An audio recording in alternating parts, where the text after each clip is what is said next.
বিশ্ব পৰিৱেশ দিৱসৰ দিনটোতে ওদালগুৰি জিলাত অসম আৰু বিটিচি চৰকাৰ BPF আৰু বিজেপিৰ যৌথ সম্বৰ্ধনা। বিটিচি প্ৰধান হাগ্ৰামা মহিলাৰীয়ে মিত্ৰদলৰ চৰকাৰৰ লগত হাত মিলাই শিক্ষাৰ দিশত আগবাঢ়ি যোৱা আৰু উৎসাহিত কৰাৰ বাবে লৈছে এই সুন্দৰ পদক্ষেপ। মহিলাৰী চৰকাৰে চৰকাৰী স্কুলৰ পৰা দশম স্থান লাভ কৰা বিটিচিৰ 5খন জিলাৰ টপ 10ক দিব শকত এককালীন সাহায্য। যোৱাকালি বিশ্ব পৰিৱেশ দিনটোতে ওদালগুৰি জিলা বিষ্ণুৰাভা প্ৰেক্ষাগৃহত জাক-জমকতাৰে অনুষ্ঠিত হয় এই সম্বৰ্ধনা। জিলাখনৰ মুঠ 117গৰাকী ছাত্ৰ-ছাত্ৰীক জনোৱা সম্বৰ্ধনাত আছে একোখন আৰনাই, একোখন মানপত্ৰ আৰু এটাকৈ গছৰ পুলিৰ লগতে নগদ 20,000 টকাৰ এককালীন সাহায্য।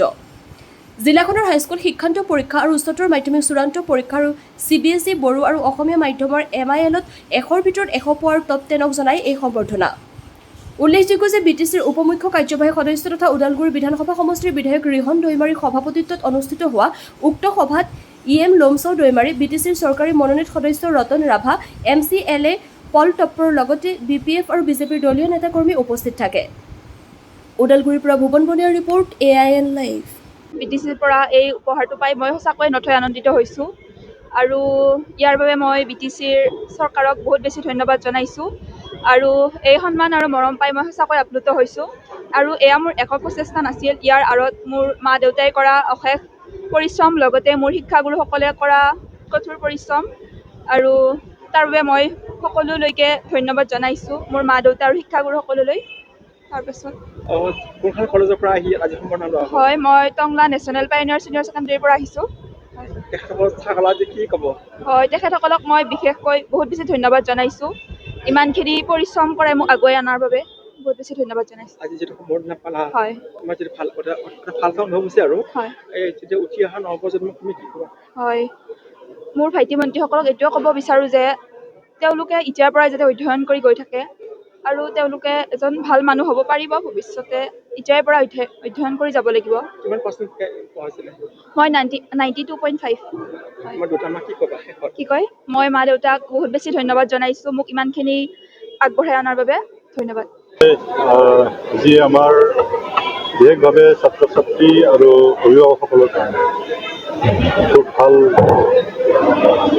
বাৰ্তা যে আমাৰ BPF দলৰ সভাপতি হাগ্ৰামা মহিলাৰী ডাঙৰীয়াই আমাৰ BTC অঞ্চলত শিক্ষাৰ দিশত, শিক্ষাৰ ক্ষেত্ৰত আৰু যাতে অধিক প্ৰতিযোগিতা হয় পঢ়া শুনাৰ ক্ষেত্ৰত বিশেষভাৱে, সেইকাৰণে তেওঁলোকক উৎসাহ জনাৰ কাৰণে, প্ৰেৰণা যোগোৱাৰ কাৰণে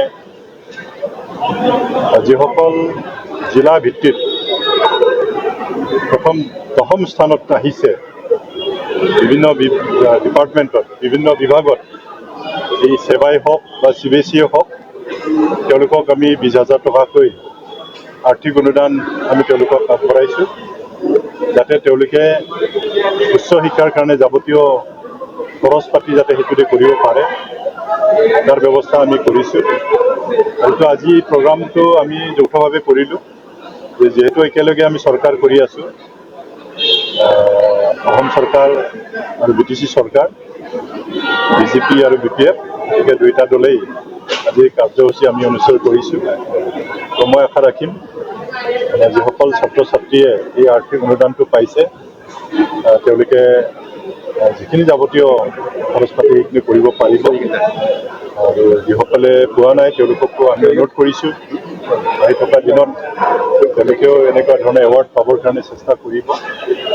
আজিৰ এই কাৰ্যসূচীৰ যোগেদি তেওঁলোকে উৎসাহ পাব, প্ৰেৰণা পাব, সংকল্প ল'ব এই এৱাৰ্ডটো যাতে ময়ো পাওঁ। এনেকুৱা ধৰণৰ অকল এইটোৱেই নহয়, আমাৰ BTCৰ ভিতৰত আমাৰ MIL-তে হওক বা বিভিন্ন বিভাগতেই হওক যিসকল টপ 10 আহিব তেওঁলোককো আমি চৰকাৰীভাৱে, BTC চৰকাৰীভাৱে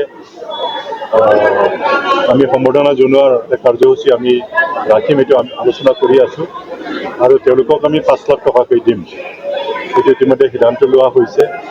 ইয়াৰ উপৰিও যিসকল UPSC প্ৰিলিমিনাৰী পাছ কৰিছে, APSC প্ৰিলিমিনাৰী পাছ কৰিছে বা IIT প্ৰিলিমিনাৰী পাছ কৰিছে তেওঁলোককো আৰ্থিক অনুদান দিয়াৰ কাৰণে আমি চিন্তা চৰ্চা কৰি আছোঁ। এইটো আমাৰ এক্সিকিউটিভ কাউন্সিল মিটিঙত এইটো আলোচনা হ'ব আৰু আলোচনা হ'লেই তেওঁলোকক দিয়াৰ কাৰণে আমি সিদ্ধান্ত লৈ ল'ম। গতিকে মই ভাবোঁ এনেকুৱা আৰ্থিক অনুদান দিয়াৰ যোগেদি আমাৰ ছাত্ৰ ছাত্ৰীসকলৰ মাজত এটা প্ৰতিযোগিতা হ'ব আৰু প্ৰতিযোগিতা হ'লেহে আগবাঢ়ি যাব সেইটো আমি আশা কৰিছোঁ। গতিকে হাগ্ৰামা মহিলাই ডাঙৰীয়া এটা সপোন আছে আমাৰ BTC অঞ্চলৰ ল'ৰা ছোৱালীবিলাক যিকোনো প্ৰতিযোগিতামূলক পৰীক্ষাবিলাকত যাতে আগবাঢ়ি যায় তাৰ কাৰণে তেখেতে প্ৰয়াস কৰিছে, চিন্তা কৰিছে আৰু সেইকাৰণে এনেকুৱা আৰ্থিক অনুদানবিলাক তেওঁ দিছে। অকল এইটোৱেই নহয়, যিবিলাক অনলাইন এক্সাম হয় এতিয়া খালি গুৱাহাটীত হয়, আমাৰ এটা অনুষ্ঠান আছে তাতে হয়, আৰু তেনেকুৱা ধৰণৰ পৰীক্ষা অনুষ্ঠিত কৰিবৰ কাৰণে আমি কোকৰাঝাৰতো এইটো ব্যৱস্থা আমি লৈছোঁ। গতিকে এটা সংগঠন তেওঁলোকক সেই পৰীক্ষাটো কণ্ডাক্ট কৰাৰ কাৰণে ইতিমধ্যে দায়িত্ব দিয়া হ'ব। ইতিমধ্যে আমাৰ এক্সিকিউটিভ কাউন্সিল মিটিঙত সেইটো সিদ্ধান্ত লৈছে আৰু সেইখিনি হ'লে আমাৰ বিশেষভাৱে কোকৰাঝাৰ হওক, চিৰাং হওক, বঙাইগাঁও হওক, ইভেন বৰপেটা আমাৰ ওচৰত হ'ব, কোকৰাঝাৰত হ'ব, আমাৰ ছাত্ৰ ছাত্ৰীসকলৰ কাৰণে যথেষ্ট ভাল হ'ব। কিমান ছাত্ৰ ছাত্ৰীক আজি কিমান আছিলে 117 জন ছাত্ৰ ছাত্ৰীসকলক আমি 20,000 টকাকৈ আমি আৰ্থিক অনুদান দিছোঁ আৰু তেওঁলোকক আমি এটা মানপত্ৰ আমি দিছোঁ, এখন আৰণাই তেওঁলোকক দি পেলাই আমি সন্মান জনাইছোঁ। অলপতে এটা বড়োলেণ্ড ইউনিভাৰ্চিটিৰ ওপৰত এটা এলিগেশ্যন আহিছে যে বড়োলেণ্ড ইউনিভাৰ্চিটিৰ যিখিনি ডিগ্ৰী দিয়া আছে এইখিনি ফেক বুলি, বেছিভাগ ফেক বুলি এটা এলিগেশ্যন এইটোতো আচলতে ইউনিভাৰ্চিটি UGCৰ দ্বাৰাই এইটো চালিত হয় আৰু নিশ্চয় এইটো বিভিন্ন সংবাদ মাধ্যমত এইটো ওলাইছেই। UGCয়ে সেইটো নিশ্চয় বিচাৰ কৰিব, বিবেচনা কৰিব। আমি যিহেতু সৰু কাউন্সিলে চলাইছোঁ, ইয়াৰ কাৰণে যিহেতু আমি তাত সদস্যও নহয়, গতিকে মই সেইটো খালি ময়ো মিডিয়াত শুনিছোঁহে, গতিকে মই এনে লেপটপ লোৱাৰ কাৰণে কোনো সুযোগ আৰু সুবিধা পোৱা নাই। UGCয়ে নিশ্চয় সেইটো ব্যৱস্থাটো নিশ্চয় ল'ব। যিকোনো খবৰ আৰু বিজ্ঞাপনৰ বাবে যোগাযোগ কৰক 7896121996।